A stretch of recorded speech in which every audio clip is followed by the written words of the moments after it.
qui concerne Mélodie Ramseyer, elle a un master de psychologie et de sociologie, pas de criminologie. Sociologie, spécialité criminologie.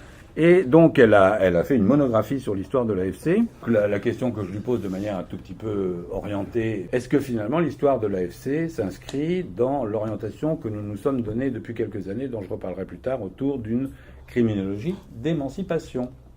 Bien. Voilà, vous avez la parole. Bien, merci Monsieur Blanc pour cette introduction. Par rapport à votre question d'ouverture pour introduire mon propos, je tenterai d'y répondre tout au long de cet exposé. Ma communication, comme vous avez pu l'exprimer, traite sur mon travail que j'ai effectué en Master 2. C'est un travail monographique où pour l'effectuer, j'ai réalisé des entretiens auprès de certains membres de l'AFC.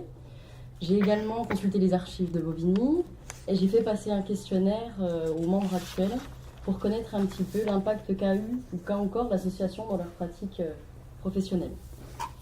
Voilà, donc moi, mon intervention, elle va se dérouler en 2 temps. De comment s'est créée l'association, quelle a été son organisation et ses différentes prises de position au cours du temps. Et dans un 2e temps, je traiterai ces actions qui permettent d'inscrire son identité, justement. Comment on en est arrivé à l'AFC? Alors, tout commence sur le plan international, avec la Société internationale de criminologie, qui a demandé à ce que l'action des délégués nationaux soit intensifiée dans chaque pays. C'est à ce moment que va se constituer, à l'issue du premier congrès national à Lyon en 1960, la délégation française de la Société internationale de criminologie, qui avait pour but de promouvoir une politique d'ensemble qui permette de resocialiser le délinquant. Au congrès de Tours en 1964, la délégation nationale a été chargée par la section de recherche de la Société internationale de criminologie de créer un centre de coordination. Ce centre devait permettre la coopération entre des personnes isolées et des centres régionaux. Ainsi, suite au congrès de Montréal, un besoin s'était fait ressentir sur une distinction entre les activités françaises de la Société internationale de criminologie et les activités internationales.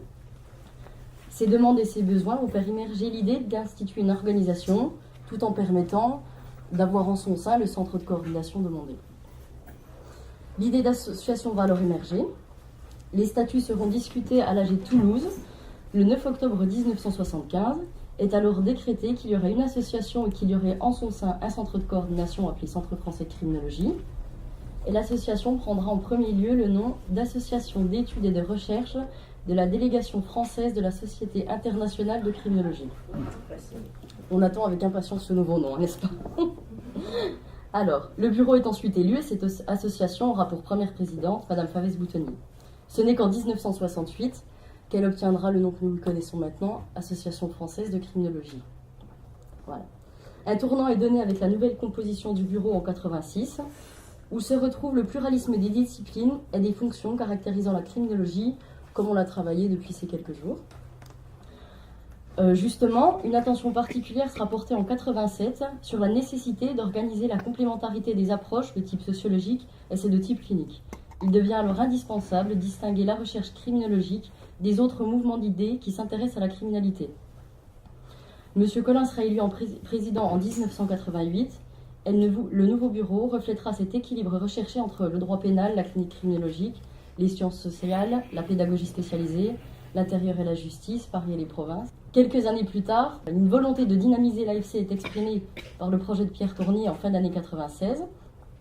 Ce projet va remettre en question l'état de fonctionnement de l'AFC et cherche à reposer la criminologie comme un lieu de confluence et non comme une discipline ou une sous-discipline.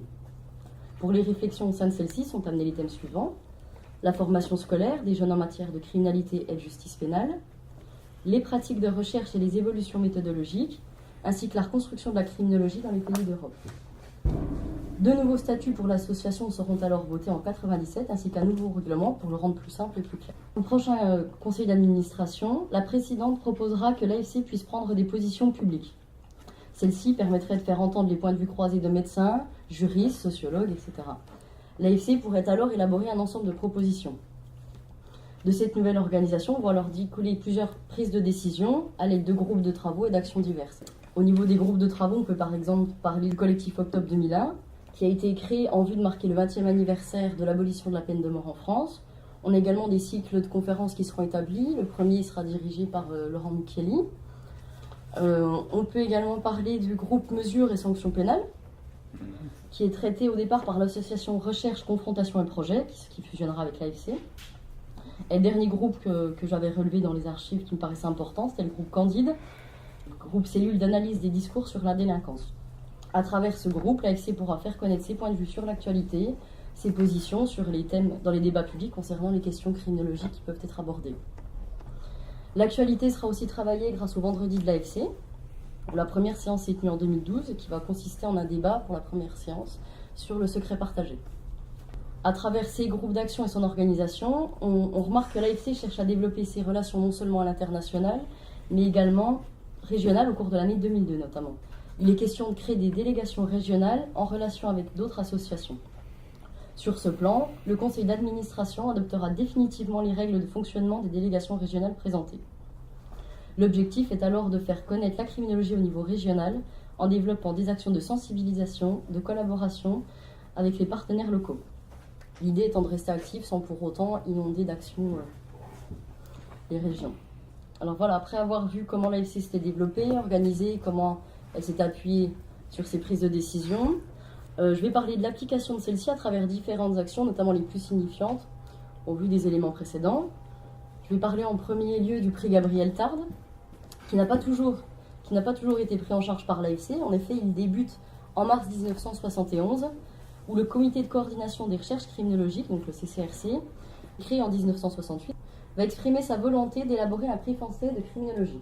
Ce prix sera créé le 23 mars 1972 par le CCRC, et en ce qui concerne l'AFC, elle va commencer à jouer un rôle en 1983, car il va lui être demandé de distribuer, de transférer au lauréat la somme allouée.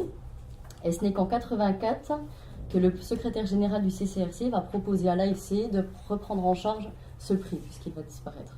Une fois que le comité a accepté de reprendre en charge ce prix, les statuts vont être modifiés, un nouveau jury va être établi, et ce sera en juin 1987 que le prix Gabriel Tarde sera officiellement celui de l'AFC. De façon anecdotique, le premier prix Gabriel Tarde de l'AFC sera remis à René Lévy en 1988 pour son ouvrage « Du suspect au coupable, le travail de police judiciaire ». Alors pour mieux faire connaître ce prix, une rencontre scientifique sera organisée en 1996 à l'Institut des hautes études sur la sécurité intérieure, autour des travaux de Philippe Combessy et Martine Herzog-Evans. On sent que le prix Tarde, suite à la session Combessy, va vraiment ancrer le prix Gabriel Tarde dans l'AFC. Il va vraiment prendre son identité. Ensuite, j'ai noté 2 manifestations qui m'ont paru importantes en ce qui concerne ce prix, parce qu'elles vont témoigner comment le prix Gabriel Tarde s'est implanté et comment la recherche en criminologie occupe un point fort de cette association. Tout d'abord, la manifestation en mai 2000 où a lieu une rencontre avec les lauréats du prix Tarde de 1999, ainsi que les lauréats des 4 dernières sessions. Cette manifestation se déroulera à la première chambre de la Cour de cassation. Elle s'est déroulée en présence du petit-fils et de la petite-fille de Gabriel Tarde. Et le deuxième événement que j'ai voulu souligner, c'est le 30e anniversaire du prix Gabriel Tarde en 2002, où beaucoup d'invitations sont lancées pour cet événement, où on voit qu'à cette session, on va rechercher à ouvrir le prix à d'autres disciplines et d'en avoir une distribution plus élargie. Les critères de lecture des lectures des ouvrages vont ensuite être retravaillés au cours des années. Et la remise du prix Tarde de 2013 à Xavier de Larmina dans les salons du ministère de la Justice lui va marquer une étape importante et une reconnaissance non négligeable pour cette criminologie qui tente de s'affirmer petit à petit académiquement. Après avoir vu le prix Tarde, on peut s'intéresser également à la bourse Zoumerhoff, où les prémices se trouvent dans le projet Fondation pour l'étude de la déviance, qui est un projet préalablement conduit en dehors de l'AFC et qui sera par la suite pris en charge par celle-ci. Il est en effet parlé à M. Zoumerhoff de ce projet, membre de l'AFC depuis 1999. Il souhaite voir étudier par des chercheurs les idées personnelles qu'il a développées sur la prison et la sanction pénale en général. Son objectif premier est d'apporter une contribution non négligeable aux solutions pour diminuer les phénomènes de déviance. Il proposera également la création d'un prix d'innovation en matière d'aide à la réintégration des détenus dans la communauté, dont il assurerait lui-même le financement. En 2000, ce projet va alors susciter des réactions très positives, où l'AFC pourrait prendre en charge l'initiative de constituer une fondation avec un préambule et un règlement. Ce projet sera bouclé définitivement en juin 2001. La bourse sera donc lancée officiellement en fin d'année 2001, où a lieu un premier échange sur la philosophie générale de cette bourse. Et pour petite anecdote, la phase de réception de dossiers pour cette première campagne s'est ouverte il y a 16 ans, jour pour jour. Elle concerne en effet des projets se déroulant en milieu carcéral ou au cours d'un aménagement de peine. Là, je vais brièvement parler de la première session, où la bourse est attribuée à l'Association pour l'étude et la prévention des conduites d'alcoolisation et population pénale. Il s'agit d'un programme expérimental de prévention de la rechute alcoolique en établissement pour peine. Le dernier prix décerné, avant la mise en sommeil récente de la bourse Zoumerhoff, est celui de 2011-2012, attribué à l'association ACMINOP, Action Minorité en Prison, pour son action en faveur des détenus appartenant à des minorités, qu'elles soient ethniques, sexuelles et linguistiques. Il sera remis place Vendôme et soulignera combien les actions en matière de réinsertion peuvent compter pour l'ancienne garde des Sceaux, Christiane Taubira. La troisième grande action dont je voulais parler, celle qui nous réunit tous aujourd'hui, c'est l'organisation des congrès. Ils vont être le moyen de mettre en lumière la transdisciplinarité promulguée au sein de l'AFC. Les thématiques des congrès qui ont été établies ainsi que leurs modalités d'organisation, je ne vais pas en parler aujourd'hui parce que je trouve que ça n'avait pas forcément sa place, mais je vais parler plutôt des mouvements qui m'ont paru selon moi les plus parlants pour suivre l'évolution de l'AFC et sa construction identitaire. Il y a un premier tournant que j'ai pu repérer en 1970 où Yves Roumajon va poser la question de l'avenir des congrès de l'AFC en ce qui concerne leur rythme et leur forme. La forme du congrès, en effet, elle est remise en question, notamment dans sa communication, car les formes de travail de l'époque ne permettaient pas aux nouveaux venus de se rapprocher des anciens, de par la réticence des uns et des autres. Étant réunis par discipline, cela représentait la négation même de la criminologie qui était envisagée par l'AFC. De plus, tous les 5 ans avait lieu le congrès de la Société internationale de criminologie, et la proposition de Roumajon est de consacrer l'année du congrès international non à un congrès national, mais à des réunions régionales destinées à une prise de conscience sur ce qui se passe localement. L'idée des réunions régionales constitue une excellente implantation de la criminologie, et on va remarquer que ces journées actives, ou plutôt même réactives, un rôle essentiel de l'AFC dans un mouvement de politique régionale, celui de stimuler la recherche. C'est par ces actions que l'AFC peut retrouver son objectif pionnier et décentralisateur en faveur de la coopération entre personnes isolées pour les centres régionaux. L'autre tournant notable que j'ai trouvé dans l'historique des congrès de l'AFC, celui du congrès de Lille en 2001 sur les soins obligés, c'est l'ampleur de l'organisation pour mettre en place ce colloque. Il y a eu beaucoup de groupes de travaux qui sont réunis à de nombreuses reprises et on a remarqué notamment dans les discussions que j'ai pu lire la volonté de mettre en lumière cette pluridisciplinarité qui s'est fait vraiment ressentir. Le comité d'organisation d'ailleurs de ce colloque se transformera en comité éditorial pour préparer la publication des actes de ce colloque. Le congrès de 2010, et je terminerai sur celui-ci avant de conclure ma communication, sur les politiques publiques et la criminologie, s'inscrit dans une véritable actualité. En effet, c'est celle de la mission à laquelle est associée l'AFC du ministère de la Recherche concernant l'enseignement de la criminologie à l'université. Un appel sera lancé suite à ce colloque pour essayer de convaincre que la criminologie avait un certain intérêt et qu'il fallait essayer de la développer et faire en sorte qu'elle soit reconnue sur le plan universitaire. Ce projet a suscité un vif débat au sein de l'AFC, mais ce qui en ressort, même s'il n'a pu aboutir, c'est qu'il y a un réel manque de place de la criminologie dans l'enseignement universitaire. Pour conclure, comme il a pu être évoqué tout au long de ce colloque, la place de la criminologie a été décriée et elle est difficile à mettre en place en domaine, champ ou encore discipline. Les différentes évolutions et manifestations de l'AFC, dont je viens de vous parler, viennent témoigner de quelle criminologie l'AFC s'inspire. En effet, la visée de cette association est selon moi de s'affranchir d'une domination disciplinaire. Cette volonté d'avoir des approches pluridisciplinaires et des confrontations constantes se rapproche plutôt de l'émancipation plutôt que d'une gestion sécuritaire de ce domaine. Le sujet est alors vu dans son entité la plus complète, que ce soit en groupe, en société, dans l'institution pénale ou familiale par exemple. Il n'est pas uniquement entendu sous les termes de dangerosité et de risque de récidive, comme on peut le faire trop facilement. L'AFC impactera alors non pas en réponse à des questions sécuritaires politiques, mais dans la pratique des professionnels, qui est, selon moi, un apport essentiel de l'association. On comprend donc comment ce congrès aujourd'hui est réellement important pour la suite et qu'il est essentiel de préparer le terrain comme nous le faisons depuis hier, afin de s'interroger surtout sur la faisabilité, les perspectives et le sens de la création d'une criminologie au regard de ce qu'elle représente actuellement. Je vous remercie. Merci beaucoup. Vous avez assigné au concept d'émancipation un sens qui n'était pas celui qui était le mien. Je n'avais pas pensé à l'association s'émancipant des disciplines. Vous avez raison, s'émancipant et en même temps les rassemblant. Donc, on les décloisonne. Oui, voilà.